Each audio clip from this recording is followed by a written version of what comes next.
Boop. Happy Tuesday. Today is Tuesday, May the 4th. May the 4th be with you and also with you. 2021, and today's daily Bible readings come to us from Psalm 80, Isaiah 32, 9 through 20, and then James 3, 17 through 18. And I'm going to take a look at James today.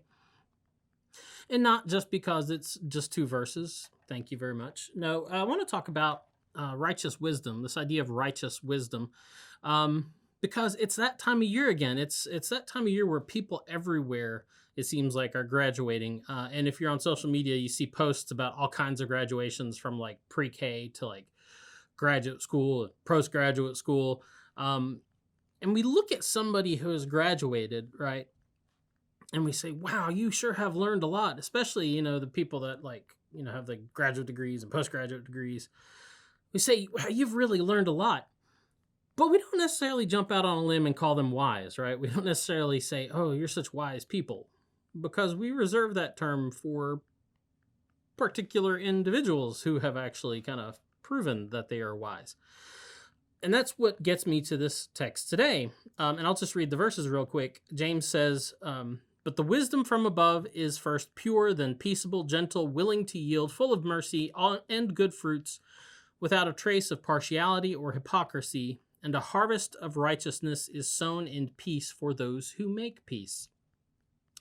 In the world of the Bible, wisdom is a particular thing, and true wisdom doesn't come from taking classes or passing tests. As a matter of fact, there's a great tradition called wisdom literature within the Bible that, if you go back and look at it, you'll, especially we think about books like Proverbs and Ecclesiastes, that talk about what it means to be wise. And this idea of wisdom means like really getting these lessons from outside yourself. And in the world of the Bible, true wisdom doesn't come, like I said, from, taking classes or passing tests or getting, degrees and diplomas. It comes from knowing and being known by God. That's where true wisdom comes from. It comes from sharing God's view of things. And the proof of that isn't something we hang on the wall. It's something that shows up in the way that we live out our lives. That's how the true wisdom that comes from God is manifested. That's when we see somebody and we get this feeling of what they really are wise. They're not just smart. They're not just learned. They really are wise. And that's why that's why we don't equate perhaps just having a bunch of degrees with necessarily being wise, because we've all known people with lots of degrees aren't necessarily the wisest people in the world. Anyway, so it comes from sharing this view that God has of the world and of things, and the proof of that knowledge shows up in your life, the way you act in the world, the way you move through the world, the way you live in the world.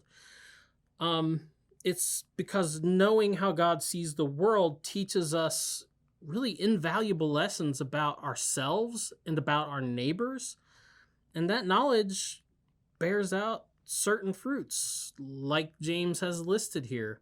The wisdom from above is first pure, then peaceable, gentle, willing to yield, full of mercy and good fruits, without a trace of partiality or hypocrisy. And so if you've got somebody that's running around telling you they are the smartest person in the world, but they don't bear out any of these fruits in your life, you can be pretty sure that they are not wise in the way that the Bible defines wisdom.